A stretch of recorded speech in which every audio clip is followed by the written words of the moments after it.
Hello students, कैसे हैं आप लोग। तो क्रोमोसोमल म्यूटेशन बहुत इंपॉर्टेंट टॉपिक है, बहुत इजी है। सबसे बड़ी बात यह है कि बहुत इजी है, बहुत आराम से आप इसको याद कर सकते हो।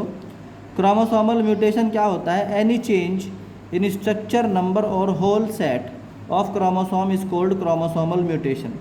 तीन बात हो सकती है, या तो स्ट्रक्चर ही बिगड़ गया हो क्रोमोसोम का, या फिर नंबर में फ़र्क आ गया हो, जैसे 46 होने चाहिए 47 हो, 48 हो, 45 हो, या कोई भी नंबर हो मगर 46 ना हो। और तीसरी बात, या फिर whole the set of chromosome ही बिगड़ जाए, 46 का 46 ही बिगड़ जाए, उसे क्या बोलते हैं? Chromosomal mutation. तो क्रोमोसोम आप जानते हैं क्या होता है? ये आपका सेल है, सेल के अंदर क्या है? न्यूक्लियस है। न्यूक्लियस के अंदर इस तरह डब्ल्यू शेप के क्या होते हैं? स्ट्रक्चर होते हैं, उन्हें बोलते हैं क्रोमोसोम। ह्यूमन बीइंग के अंदर ये 46 होते हैं, तो इसमें चेंज आने को बोलते हैं क्रोमोसोमल चेंजेस या क्रोमोसोमल म्यूटेशन। ये कई टाइप का होता है। पहला होता है morphological change in the chromosome, यानी बाहर से देखने में पता लग जाए कि क्या चेंज आया है। कुछ चेंज ऐसे आ जाते हैं जो बाहर से देख के ही पता लग जाते हैं, उनको बोलते हैं क्रोमोसोमल चेंजेस, यानी कि मॉर्फोलॉजिकल चेंजेस। मॉर्फोलॉजी का मतलब होता है बाहर से देख के पता लगा लेना। इसके अंदर पहला आता है डिलीशन। डिलीशन का मतलब होता है the segment of chromosome break and disappear. कोई टुकड़ा है क्रोमोसोम का, वो क्या हुआ? वो टूट गया, ब्रेक हो गया और कंप्लीटली वैनिश यानी गायब हो गया, उसे बोलते हैं क्या? डिलीशन।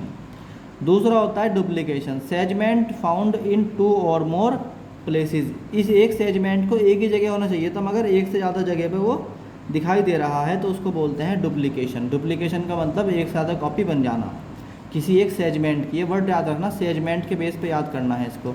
अगर सेगमेंट है ही नहीं तो डिलीशन, अगर सेगमेंट एक से ज़्यादा बन गया है तो डुप्लीकेशन। और एक होता है इन्वर्जन, यानी कि किसी सेगमेंट को ऐसे होना चाहिए था ऊपर की तरफ और वो हो गया एकदम उल्टा, यानी कि 180 डिग्री पर ये घूम गया, तो 180 डिग्री पर उल्टा पाया जाना, तो उसे बोलते हैं इन्वर्जन। तो when the segment turns out by 180 degree, this is called inversion. क्या बोलते हैं उसको? इन्वर्जन। ठीक है। अगला है चौथा हमारा, दिस इज ट्रांसलोकेशन। ट्रांसलोकेशन का मतलब होता है कि addition of segment of chromosome in a non homologous chromosome is called translocation. यानी कि ट्रांसलोकेशन का मतलब है कि नॉन होमोलोगस क्रोमोसोम के अंदर एडिशन हो गया किसका? एक सेगमेंट का, जो कि होना नहीं चाहिए था, उसे बोलते हैं ट्रांसलोकेशन। यानी कि कहीं और पाया गया, जिसको कहीं और होना चाहिए था वो कहीं और पाया जा रहा, उसे बोलते हैं क्या? ट्रांसलोकेशन। एक होता है रेसिप्रोकल ट्रांसलोकेशन। रेसिप्रोकल ट्रांसलोकेशन का मतलब होता है कि एक क्रोमोसोम दूसरे क्रोमोसोम से एक्सचेंज कर ले किसका?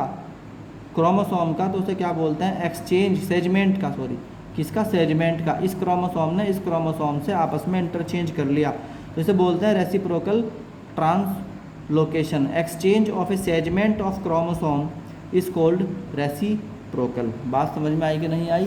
तो ये था आपका क्या बच्चों? This is your chromosomal mutation. अभी क्रोमोसोमल म्यूटेशन आधा हुआ है, आधा। अभी क्रोमोसोमल म्यूटेशन के अंदर एक पार्ट बोलो भाई बाकी है। तो क्रोमोसोमल म्यूटेशन के अंदर एक तो आ गया मॉर्फोलॉजिकल, एक होता है number of change of chromosome ही 46 नहीं रहे। You should have 46 chromosome in the human being. आप बार बार इस बात को याद रखो। तो इसके अंदर क्या होता है? Change in the number of chromosomes में पहला है monosomy. Reduction of one chromosome from the somatic chromosome is called 2n-1 वाली कंडीशन, यानी मोनोसोमी। यानी आपके पास 46 होने चाहिए मगर उनमें से कम हो गया तो 45 रह गए, इसको बोलते हैं मोनोसोमी। यानी एक क्रोमोसोम सोमेटिक सेल में से कम हो गया, उसे क्या बोलते हैं? मोनोसोमी। दूसरा होता है नलोसोमी। नलीसोमी क्या होता है? Reduction of 2 chromosome from the somatic chromosome. क्या मतलब हुआ इसका? टोटल होने चाहिए आपके पास 46, उसमें से 2 कम हो गए तो कितने बचे? 44। इसे क्या बोलते हैं? नलीसोमी। क्या बोलते हैं इसको? नलीसोमी। एक कम हो जाए तो मोनोसोमी, 2 कम हो जाए तो नलीसोमी। अब तीसरा आता है ट्राइसोमी। ट्राइसोमी का मतलब होता है आपके पास टोटल 46 क्रोमोसोम होने चाहिए, उनमें एक ऐड हो गया और ये टोटल 47 हो गए, इसे बोलते हैं trisomy. Addition of 1 chromosome in the somatic chromosome. Somatic का मतलब 2n का मतलब 46, हो कितने गए? 47। तो इस वाली कंडीशन को क्या बोला जाता है भाई? अरे बोलो भाई, क्या बोलोगे आप? इस वाली कंडीशन को बोलोगे टेट्रासोमी, सॉरी ट्राइसोमी। क्या बोलेंगे? ट्राइसोमी। अब एक होता है टेट्रासोमी। टेट्रासोमी का मतलब होता है 2 क्रोमोसोम बढ़ गए, इसका मतलब 46 थे, 2 और आ गए, कितने हो गए 48 हो गए, तो इसको बोलते हैं tetrasomy. Increase in 2 chromosome in the somatic chromosome is called tetrasomy. ये बात आपको समझ में आई। चलो अब होता है, एक चीज़ होती है यूप्लॉइडी। यूप्लॉइडी का मतलब क्या होता है, increase in the original chromosome number in total chromosome number of an organism is called euploidy. यानी कि टोटल जो आपके पास ओरिजिनल होना चाहिए वो 46 होना चाहिए, 46 में 1 बढ़ जाए, 2 बढ़ जाए, 3 बढ़ जाए, 4 बढ़ जाए, इसको बोलते हैं क्या, यूप्लॉइडी। ये ऊपर वाले की तरह है बिल्कुल। यानी यूप्लॉइडी का मतलब होता है increase in the original chromosome number in total chromosome number of an organism is called euploidy. इसमें 1 भी बढ़ सकता है, 2 बढ़ सकता है, 3 बढ़ सकता है, 4 बढ़ सकता है, या उससे भी ज़्यादा बढ़ सकता है। अगर 1 बढ़ रहा है तो मोनोप्लॉइडी, 2 बढ़ रहे हैं तो डिप्लॉइडी, 3 बढ़ रहे हैं तो ट्रिप्लॉइडी, 4 बढ़ रहे हैं तो टेट्राप्लॉइडी, और 5 बढ़ रहे हैं तो पेंटाप्लॉइडी। ठीक है।